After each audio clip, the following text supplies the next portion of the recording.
আচ্ছা এখন তাহলে নেটিভেটসটা কি?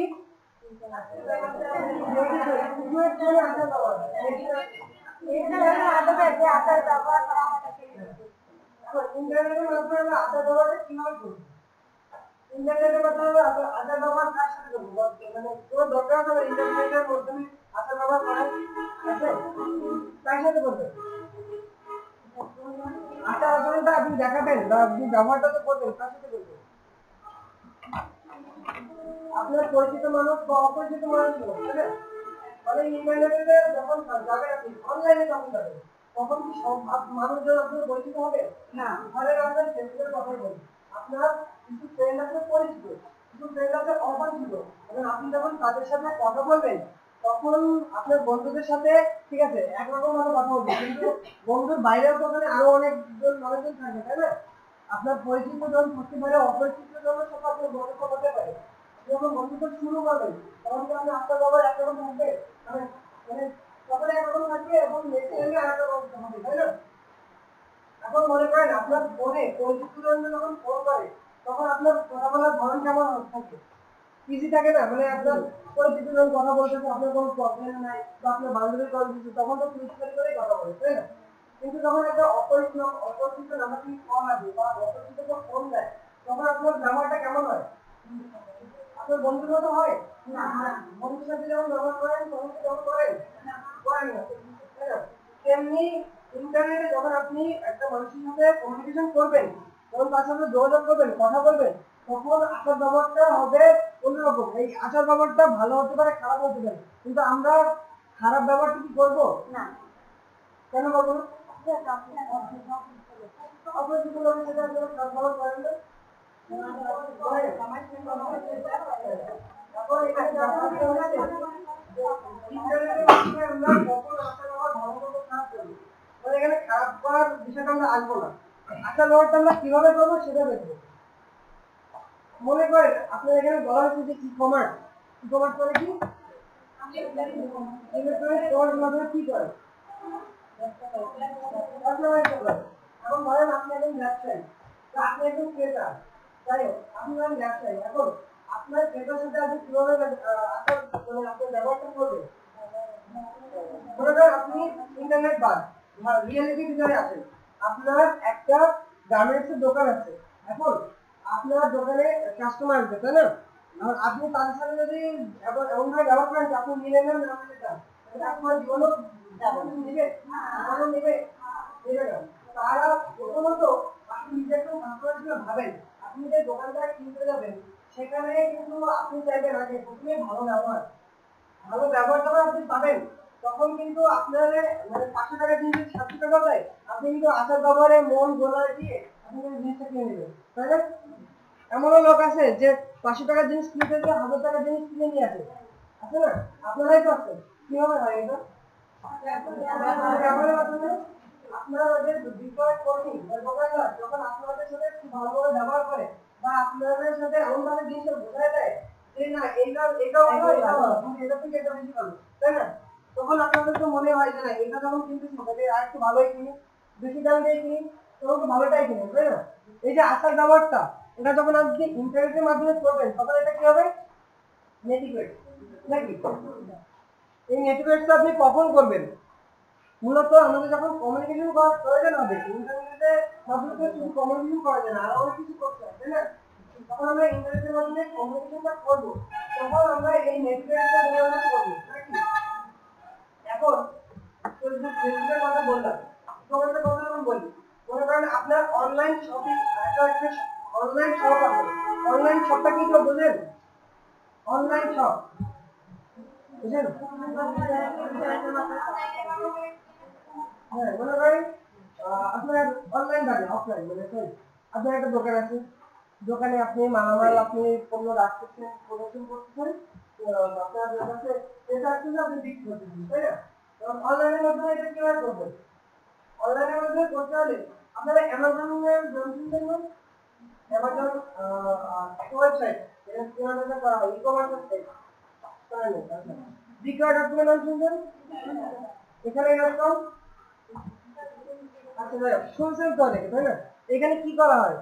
এখানে পণ্য দ্রব্য কেনাবেচা করা হয় কিভাবে অনলাইনের মধ্যে কিভাবে কেনাবেচা করি ওনাকে ইন্টারনেটের মধ্যে টাকা ঢুকাই দিই পেয়ে যায় কিভাবে করি বিকাশের মাধ্যমে শুধু কি বিকাশের মাধ্যমে বাংলাদেশে একটা ব্যাংকই আছে এখন অনেক ধরনের ব্যাংকিং আছে অনেক ধরনের সিস্টেম আছে যার মাধ্যমে আমরা ই কমার্সটা করতে পারি আসলে ই কমার্সটা যখন আমরা অনলাইনের মাধ্যমে করবো তখন মূলত ব্যাংকিং এর মাধ্যমেই করা হয় বিভিন্ন মোটামুটি সবারই মানে একটা ব্যাংক অ্যাকাউন্ট থাকে ব্যাংক অ্যাকাউন্ট না থাকলে আমরা বিকাশের মাধ্যমে করতে পারি তাই না নিজের ব্যাংক অ্যাকাউন্ট নিয়ে চাইছি বিকাশের মাধ্যমে আমরা চেঞ্জ করে দিলাম টাকাটা পেয়ে গেল আবার যাদের ব্যাংক অ্যাকাউন্ট আছে তারা ইন্টারনেটের মাধ্যমে ওই টাকাটা কেটে নেওয়ার সিস্টেম আছে তখন ওনারা ওই আপনার আইডি কার্ডের বা ওই যে আপনাদের এটিএম কার্ড বলে যেটা ওইটার একটা 5 নাম্বার দিয়ে দেয় আর ওখান থেকে অনলাইনে ডাইরেক্টলি আপনার টাকাটা কেটে দেয় মানে আপনার লেস হয়ে যায় এবং তার অ্যাকাউন্ট থেকে দেওয়া হয় আপনি যখন তখন অ্যাকাউন্টের নাম্বারটা দিবেন বা টাকা পরিমাণ দেবেন তখন দেখবেন আপনার ওই পরিমাণ টাকাটা আপনাকে দিয়ে দেবে কমে গেছে তার মানে আপনি ওই টাকাটা ওনাকে দিয়ে দিয়েছেন তার বিনিময়ে আপনি অনলাইন থেকে একটা পণ্য কিনছেন বুঝতে গেল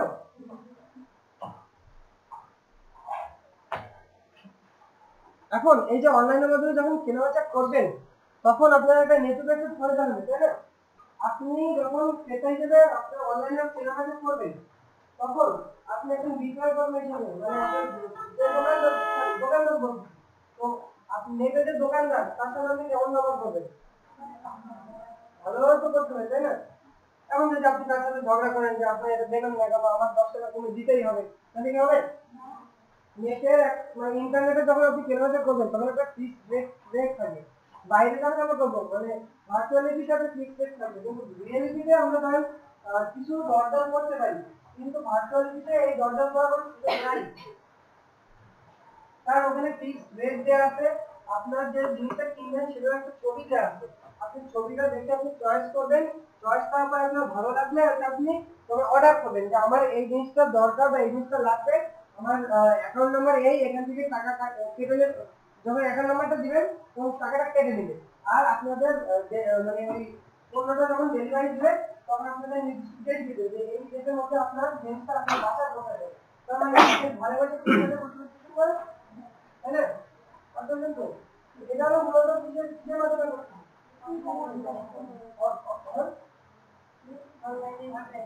অনলাইনের মাধ্যমে মানে ই কমার্সের মাধ্যমে তো ই কমার্সের মাধ্যমে আমাদের তো নেটওয়ার্কটা শিখতে হবে তাই না যে আমরা আতা ব্যাপারটা করবো এখন মনে করেন আপনার যে ক্রেতা সরি আপনার যে বিক্রেতা তার বাসা হলো আমেরিকায় সে আমেরিকা থেকে আপনি কোথায় বসে কিনতেছেন বাংলাদেশে বসে কিনতেছেন আমেরিকার একটা পণ্য তবে আপনাকে আপনি যদি বাংলায় বলেন তাহলে কি বুঝতে না তার সাথে তার ভাষায় কমিউনিকেট করতে হবে বা আন্তর্জাতিক যে ভাষা আছে সেই ভাষায় কমিউনিকেট করতে হবে তাই না তাহলে আমাদের এখানে এই নেটওয়ার্ক শেখার দরকার আছে না অবশ্যই দরকার তাইলে আমাদের এতটুকু তাহলে মানে বুঝতে পারলাম যে যখন আমরা বাইরের যখন কোনো ক্লায়েন্টের সাথে কথা বলবো তাহলে আমাদের কিভাবে কথা বলতে হবে ইংলিশের মাধ্যমে কথা বলতে হবে তাই না তাহলে আমাদের এখানে তো ইংলিশ শেখাটারও প্রয়োজন আছে নাকি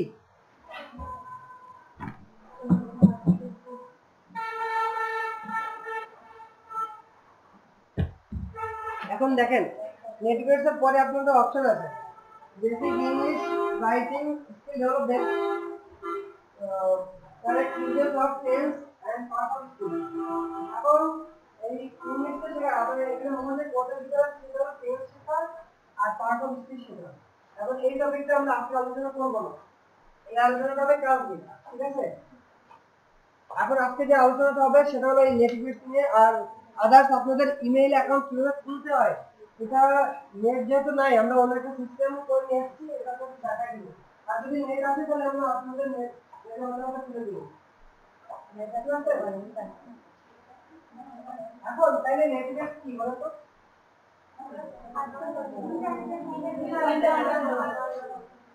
ইন্টারনেটের মাধ্যমে আপনার ব্যবহার আচ্ছা তাইলে আপনি যখন বাইরের একজন বাইরের সাথে কথা বলবেন বা ক্লায়েন্টের সাথে কথা বলবেন তখন আপনার নেটওয়ার্ক কেমন হবে ভালো হবে কিন্তু ভালো ভালো না লাগে আপনার তো ভালো লাগবে তার যদি ভালো না লাগে তাহলে কি হবে?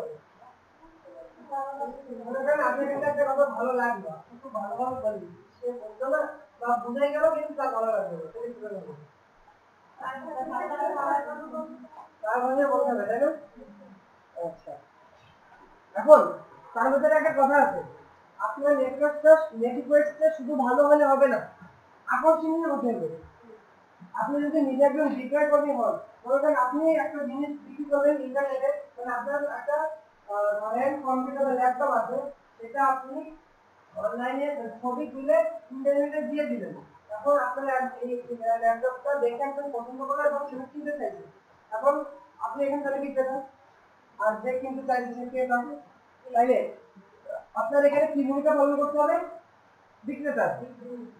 তাহলে আপনি যখন একজন ক্রেতা হিসেবে যখন আপনি একটা ব্যবহার করেন, আপনার ব্যবহার কি এখন তখন সেম হবে? আপনি তো আমি বিক্রেতা, আপনি তো ক্রেতা না, তাহলে আপনার ব্যবহার যখন ক্রেতা হিসেবে যেমন ছিল, বিক্রেতা হিসেবে কি একই হবে? হবে না তো। তখন আপনাকে আরো নমনীয় হতে হবে। মানে আপনি যখন দোকানে যে একটা কেনাকাটা করেন, তখন আপনি তো আগে মানে বিক্রেতার সাথে দরদাম করেন, তাই না? সে কি বেশি উত্তেজনা করে করে না, কারণ তার এটা করলে হবে না, তার ব্যবসা চলবে না। কারণ আপনার হলো মানে ক্রেতা, মানে ক্রেতাদের সাথে সবসময় বিক্রেতাদের ভালো ব্যবহার করতে হবে, তাই না? এটা নিয়ম, নাইলে ক্রেতারা তো বিক্রেতার কাছে যাবেই না। একটা কথা আছে যে খদ্দের লক্ষ্মী আর দোকানদার পেশা, তাই না? খদ্দের লক্ষ্মী আর দোকানদার পেশা, জানেন তো? জানেন এই কথাটা কেন বল? খদ্দের যদি না যারা বিক্রি করবে তাদের তো কোনো আয় হবে না, আর যদি খদ্দের না আসে তাহলে ব্যবসায় লাভ হবে কি হবে?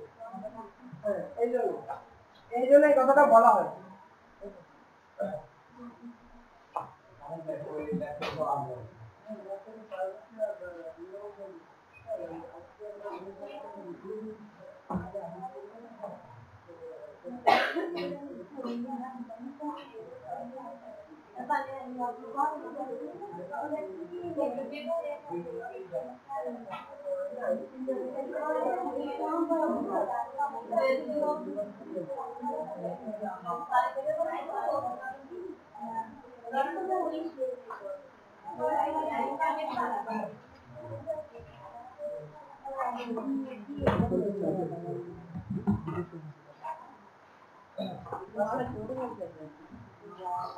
এটা কি বলবেন? এই যে ভিডিও চলতেছে আপনারা খেলা, এই ভিডিওটা তো দেখা যাবে না।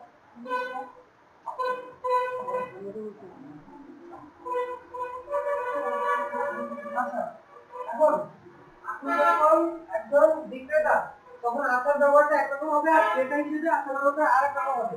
এখন মনে করি আপনার ধরেন ল্যাপটপের ছবিটা আপনি ইন্টারনেটে দিয়ে দিচ্ছেন, তখন আপনার কাছে যারা মানে কিনতে আগ্রহী তারা ফোন দিতেছে, তাই না?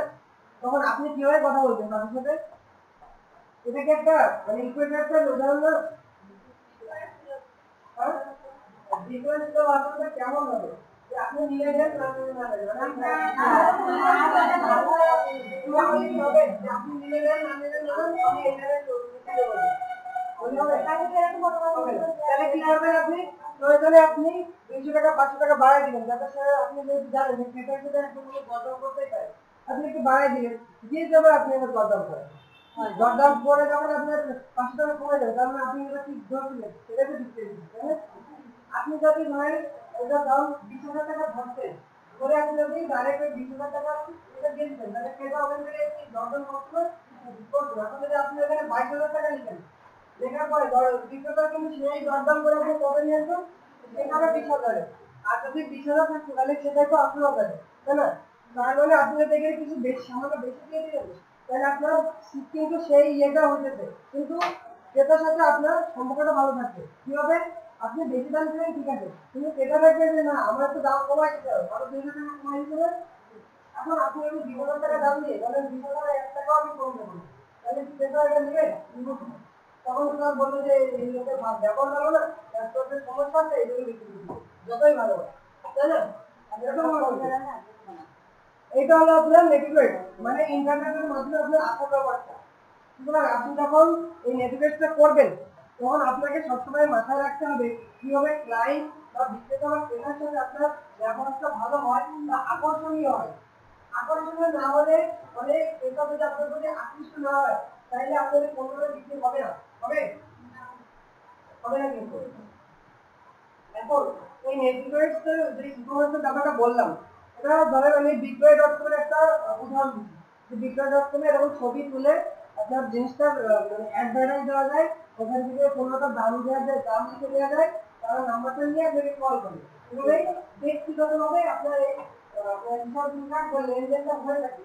এটা হলো ব্যক্তিগত পর্যায়ে কিন্তু। কারণ সে আপনাদের বিক্রয়.com এর মাধ্যমে আপনি কিন্তু টাকাটা পরিশোধ করতে পারবেন না। কিন্তু এমন কিছু ওয়েবসাইট আছে যারা ওই আপনার ওয়েবসাইটের মাধ্যমে টাকা পরিশোধ করা সম্ভব। সেটা কি জানেন? মানে ওয়েবসাইটের মাধ্যমে যে টাকা পরিশোধ করা যায় এটা জানেন? জানেন না? এমন কিছু ই-কমার্স সাইট আছে, যারা ওই সিস্টেমটা করে রাখছে যে আপনি এখান থেকে আপনার পার্সোনাল কোনো লেনদেন করার প্রয়োজন হবে না। আপনি এখান থেকে ডাইরেক্টলি আপনার ক্রেতা বা বিক্রেতার সাথে লেনদেন করতে পারবেন। আবার এমন কয়েকটি সাইট হলো আপনার ফ্রিল্যান্সার বা ওডেক্স, নাম শুনছেন? এগুলো হলো online earning site. Online earning site এই তিনটে কথা যদি ভাগ করি তাহলে তো কি দাঁড়ায় বলুন তো? Online learning site. সাইট বলতে গেলে ওয়েবসাইট বোঝাচ্ছে। অনলাইন মানে কি? অনলাইন আমি বুঝাচ্ছি। আপনারা সবাই জানেন কিন্তু কেউ বলতে চান না। একবারে বলেন অনলাইন মানে কি?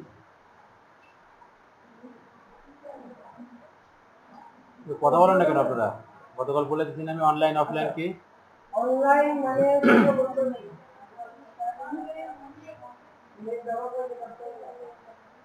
অনেক কথাটা এরকম যে আমরা যখন ইন্টারনেট কানেক্ট করে আমরা অনলাইনে যে কাজগুলো করি, যখন আমরা ইন্টারনেটে কানেক্ট করি তারপর থেকে আমরা কোথায় অনলাইনে ঢুকি।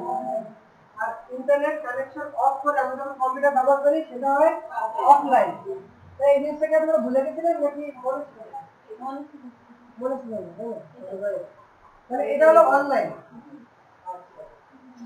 আর্নিং মানে কি?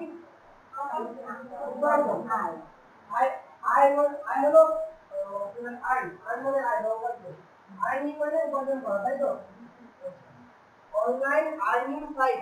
সাইট বলতে গেলে কি বোঝাচ্ছে? ওয়েবসাইট সম্পর্কে কালকে ধারণা পাইছেন? ওয়েবসাইট সম্পর্কে কি সাধারণত বলছে? আচ্ছা ওয়েবসাইট কি বলুন তো? এটা উচ্চারণ কি বলুন তো? ওয়েবসাইট, অফসাইট না। হ্যাঁ, ওই তো আপনার উচ্চারণের সমস্যা। অফসাইট বলে আমরা কি? এভাবে ওয়েবসাইট, WEB ওয়েব, ওয়েবসাইট কি? Site, website. এখন কি বলবেন? ওয়েবসাইট দেখো। এখন তাহলে অনলাইন আর্নিং ওয়েবসাইট। আচ্ছা ওয়েবসাইট, অনলাইন আর্নিং ওয়েবসাইট। মানে অনলাইন আর্নিং ওয়েবসাইট গুলোতে আপনার যে শুধু কেনাবেচা করা হয় তা না, আপনার এখানে আপনি যে কাজগুলো করেন, আপনি ধরেন কম্পিউটারের কোনো একটা ব্যাপারে আপনার খুব ভালো জানা আছে, তখন আপনি কি চাইবেন তারপরে যদি ইনকাম করতে পারবেন? মনে করেন আপনি টাইপিং এর কাজ ভালো পারেন, আপনি কি এগুলো দিয়ে ইনকাম করতে পারবেন? পারবেন না। আর কেউ একজন খুব ভালো ছবি তুলতে পারে, এটা মাধ্যমে কি ইনকাম করা যায়? যায়। টাইপিং এর মাধ্যমে কেন যাবে না? এখন দেখেন আপনারা যখন কম্পিউটারের দোকানে যে বলেন যে আমার এই যে মানে লেখাটা আপনি যদি কম্পিউটারে কম্পোজ করে দেন তো বলেন, অনেকে বলেন না যে এইটা হলো আমার হাতের লেখা কিন্তু আমার লাগবে কি কম্পিউটারের লেখা। তখন আপনাদের কি ওই দোকানে যে আপনি বলেন না এটা আমার কম্পিউটারে কম্পোজ করে দেন লিখে, তো ওই যে যখন লিখে দেয় তারপরে আপনি টাকা দেন না নিয়ে আসবেন টাকা দেন, তাহলে উনি এটা কিভাবে করতেছে? অফলাইনের মাধ্যমে করতেছে। উনি কিন্তু ইন্টারনেটে কানেক্ট না হয়ে করতেছে, এই কাজটা দেখেও করতে পারে অফলাইনের মাধ্যমে। কিন্তু অনলাইনের মাধ্যমে এটা কিভাবে করবে? অফলাইনে তো বুঝলাম যে কম্পিউটার কাজ করতে পারে সেই কাজ করতে পারে, কিন্তু এটা হলো অফলাইন। এবং অনলাইনে কিভাবে করা যায় বলেন তো?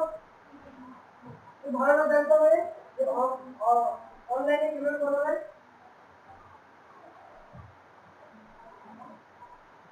বলতে পারবেন?